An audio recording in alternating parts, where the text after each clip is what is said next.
అన్నప్పుడు వినాలి మీరు. దయచేసి ఇవ్వండి. నేను మధ్యన కేటీఆర్ గారిని ఒకటి రిక్వెస్ట్ చేస్తున్నాను నేను. ప్లీజ్ సభ్యులు కూడా దయచేసి కొంచెం చైర్కి అందరు సహకరించండి ప్లీజ్. ఒక్క నిమిషం నన్ను చెప్పనియండి ప్లీజ్. ఇప్పుడు కేటీఆర్ గారు ఇప్పుడు మీకు 10:20కి టైం ఇచ్చాము, స్టార్ట్ చేశారు. ప్లీజ్ మీరు కౌంటర్ మాట్లాడకండి అమ్మా ప్లీజ్ దయచేసి. ఇప్పుడు 11:43 అవుతుంది, 11:43 అవుతుంది. ప్లీజ్ నన్ను చెప్పనియండి ప్లీజ్.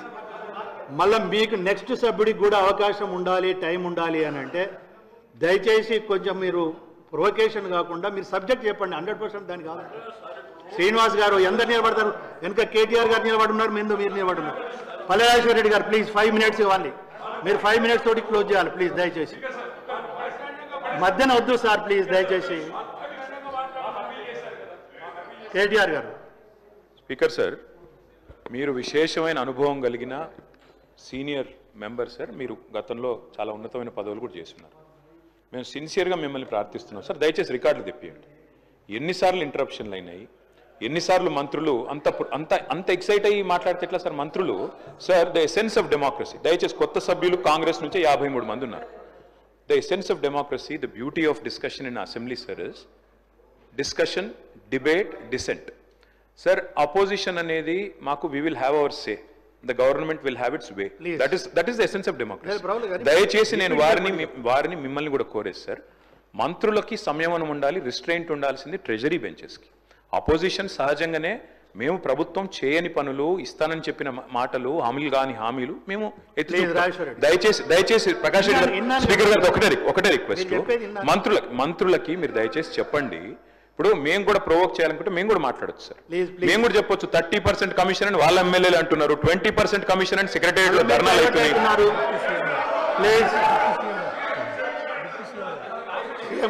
డిప్యూటీ సీఎం గారు సార్, రామ్జాన్ మీరు కూర్చోండి. డిప్యూటీ సీఎం గారు మాట్లాడుతున్నారు sir. Essence of the democracy. చాలా సంతోషం కేటీఆర్ గారు లేచి చాలా గౌరవంగా మాట్లాడతాడని నేను ఊహించాను, ఓ సభ్యతగా మాట్లాడతాడని కూడా ఆశించాను. లేచి ఏం మాట్లాడుతున్నారు అధ్యక్ష? ఎసెన్స్ ఆఫ్ ద డెమోక్రసీలో డిస్కషన్ ఉండాలా, డిబేట్ ఉండాలన్నారు. సంతోషం.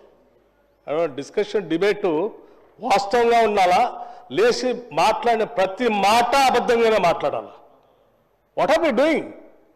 You are not misguiding the house, not only the house, the entire state you are misguiding.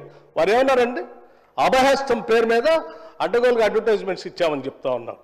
Civil service students కోసం మన రాష్ట్రం నుంచి పోతున్నటువంటి విద్యార్థులకి, పేద మధ్యతరగతి బడుగు బలహీన వర్గాలకు సంబంధించిన విద్యార్థులకి, ఇంక్లూడింగ్ ఈడబ్ల్యూఎస్ స్టూడెంట్స్ కూడా, ఎవరైనా ఈ రాష్ట్రం నుంచి భారతదేశంలో నడుపుతున్నటువంటి యూపీఎస్సీ ఎగ్జామ్ కోసం డబ్బులు లేకుండా ఇబ్బంది పడతా ఉంటే వాళ్ళకు కొంచెం ప్రోత్సహిద్దామని చెప్పి మేము ప్రిలిమినరీ పాస్ అయినటువంటి వాళ్ళందరికీ, ప్రతి అభ్యర్థి ఎవరు అప్లై చేసుకుంటే వాళ్ళందరూ ₹1,00,000 ఇద్దామని చెప్పాం.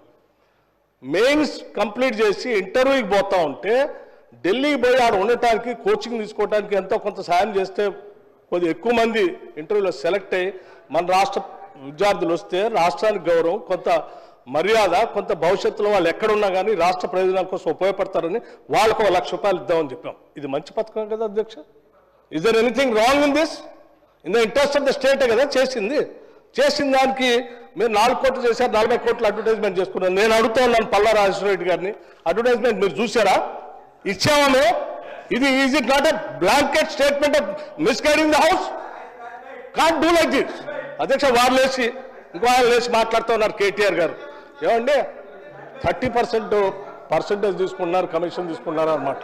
ఎవరండి 40,000 కోట్ల రూపాయలు పనులు చేపించి బిల్లులు ఇవ్వకుండా రాష్ట్రం మీద 1,00,000 కోట్ల పైబడి అప్పులు చేసి మీరు పోతే వాళ్ళందరూ బిల్లులు రాక నానా బాధపడుతూ రాష్ట్రం కోసం అటు తిరిగి ఇటు తిరిగి సెకండరీ చుట్టూ తిరిగి నానా బాధపడుతున్నారు. మీ పాపం వల్ల ఈరోజు రాష్ట్రంలో 1,00,000 కోట్ల పనులు చేసినటువంటి వాళ్ళ బిల్లు లేక ఏడుస్తున్నారు. ఎంతో కొంత మేము బాగు చేసి కొద్ది సర్ది చేసి ముందుకు పోతా ఉంటే అడ్డగోలుగా మీరు ఈ మాటలు మాట్లాడటం ఇది వాస్తవమా? రైట్, నేను ఛాలెంజ్ చేస్తా ఉన్నాను కేటీఆర్ని. I have challenge KTR. Now you have to prove that what the statement what you made. Otherwise you have to say opposite to this house. He has to make a statement. అధ్యక్ష నేను అడుగుతా ఉన్నాను, ఇది మీరు prove చేయకపోతే ఈ సభకి క్షమాపణ చెప్పాలి, ఈ రాష్ట్ర ప్రజలకు కూడా క్షమాపణ చెప్పాలి. ఈ రకంగా మైక్ దొరికింది కదా అని అడ్డగోలుగా ప్రభుత్వం మీద బ్లాంకెట్ గా ఈ రకమైన స్టేట్మెంట్ ఇస్తే ఇట్ ఈస్ నాట్ కరెక్ట్ అధ్యక్ష. గౌరవ సభ్యుడు దీని మీద తిరిగి సమాధానం చెప్పాలి, క్షమాపణ కూడా చెప్పాలి. దయచేసి ప్లీజ్ ఇప్పుడు కేటీఆర్ గారు ఏదైతే 30% అనే అనుచిత వ్యాఖ్య చేసినో దాన్ని రికార్డులకు వెళ్ళి డిలీట్ చేయడం జరుగుతుంది. ప్లీజ్ పల్లెరాజేశ్వర రెడ్డి గారు ఓన్లీ 5 minutes. పల్లెరాజేశ్వర రెడ్డి గారు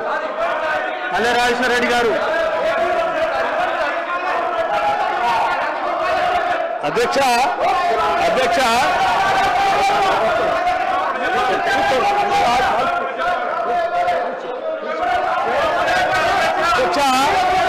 నేను ఒక బాధ్యత డిప్యూటీ సీఎం గారు మాట్లాడుతున్నారు. సభ్యులందరూ సహకరించాలి. డిప్యూటీ సీఎం గారు మాట్లాడుతున్నారు. దయచేసి అందరూ సహకరించాలి. అధ్యక్ష మేము రాజకీయ గారు మాట్లాడుతున్నారండి. మీరు కొంచెం వినాలి మాట కూడా. ప్లీజ్ సార్, మీరు కూడా కొంచెం సహకరించాలి. కూర్చోండి, అందరు కూర్చోండి. అధ్యక్ష ఇప్పుడు అక్కడ ఒక గౌరవ ఉప ముఖ్యమంత్రి గారు లేచినప్పుడు మనం కూడా చూసి ప్లీజ్. అధ్యక్ష మేము ఒక బాధ్యతతో రాజకీయాల్లోకి వచ్చాం. అడ్డగోలుగా మీలాగా రాష్ట్రం మీద పడి బరి తెగించి దోపిడీ చేసుకోవడానికి రాలేదు. మేము ఒక బాధ్యతతో ప్రజలకు సేవ చేయాలని, మేలు చేయాలని ఒక నమ్మకంతో మాలాగా ఈ రాష్ట్రంలో అణగారిన వర్గాలు, బాధితులు, తాడితులు, ఇబ్బందులు ఉన్నటువంటి మధ్యతరగతి కుటుంబాలు బాధపడకూడదు, వాళ్ళ కోసం ఏమైనా చేయాలనేటువంటి ఉన్నతమైనటువంటి ఆలోచనతో రాజకీయాలకు వచ్చినటువంటి వాళ్ళు ఎంత ఉన్నారు. మీలాగా అడ్డగోలు పనులు చేసి ఈ రాష్ట్రాన్ని దోపిడీ చేసి సర్వనాశనం చేసి 8 లక్షల కోట్ల రూపాయలు దీని మీద పారవేసిపోయే విధంగా మేము రాలేదు. అధ్యక్ష మాట్లాడే ముందు ఒక బాధ్యత ఉండాలి, నిబద్ధత ఉండాలి. గౌరవ సభ్యులు మాట్లాడేటప్పుడు ఒక స్టేట్మెంట్ చేసేటప్పుడు ఒళ్ళు దగ్గర పెట్టుకొని మనం మాట్లాడేది కరెక్టా కాదా, ఇది మనం ఏం నేర్చుకున్నాను నిబద్ధతతో మాట్లాడాలి. ఎంత అధ్యక్ష ఇది ఏమనుకుంటున్నారు?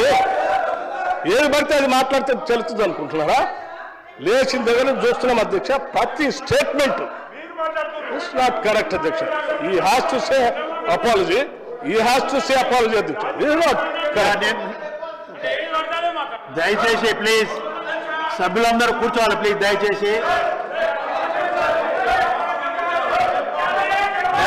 ప్లీజ్ అందరు చైర్స్ లో కూర్చోవాలి. అందరు కూర్చోవాలి. ప్లీజ్ కూర్చోండి.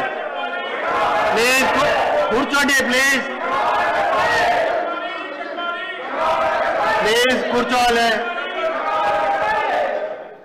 దయచేసి నేను సభ్యులందరినీ ఒకటి రిక్వెస్ట్ చేస్తున్నాను. కేటీఆర్ గారు ప్లీజ్ కూర్చోండి. హరీష్ రావు గారు ప్లీజ్ మీరు కూర్చోండి సార్. నేను వాళ్ళని కూడా కూర్చోబెడుతున్నా. ఫస్ట్ వాళ్ళని కూర్చోబెట్టిన తర్వాతనే మిమ్మల్ని కూర్చోమంటున్నాను. మీరు వినాలి. ఇప్పుడు ఒక నిమిషం ప్లీజ్. శ్రీహరి గారు ప్లీజ్. కూర్చోండి. దయచేసి కేటీఆర్ గారు మీరు ఒక వాక్య చేసినలు అదే నన్ను చెప్పనియండి. ఇప్పుడు మీరు అనగాదు. ఇప్పుడు కేటీఆర్ గారు సీనియరు, ఎల్ఏ మినిస్టర్గా కూడా చేశారు. మీరు ఏదైతే మాట మాట్లాడిందో అది అన్పార్లమెంటరీగా మన శాసనసభలో మాట్లాడవలసిన విషయం కాదు. ప్లీజ్ హరీష్ రావు గారు దయచేసి నన్ను మాట్లాడియండి. ఇప్పుడు నన్ను మాట్లాడిస్తారా లేదా? ప్లీజ్ ఒక నిమిషం నేను చెప్తాను. దయచేసి కేటీఆర్ గారు అదేంటమ్మా, మీరు కొంచెం అందరు హౌస్కి సహకరించాలి. మీరు ప్లీజ్ చైర్కి సహకరించాలి. ఇప్పుడు ఒక నిమిషం హరీష్ రావు గారు, నేను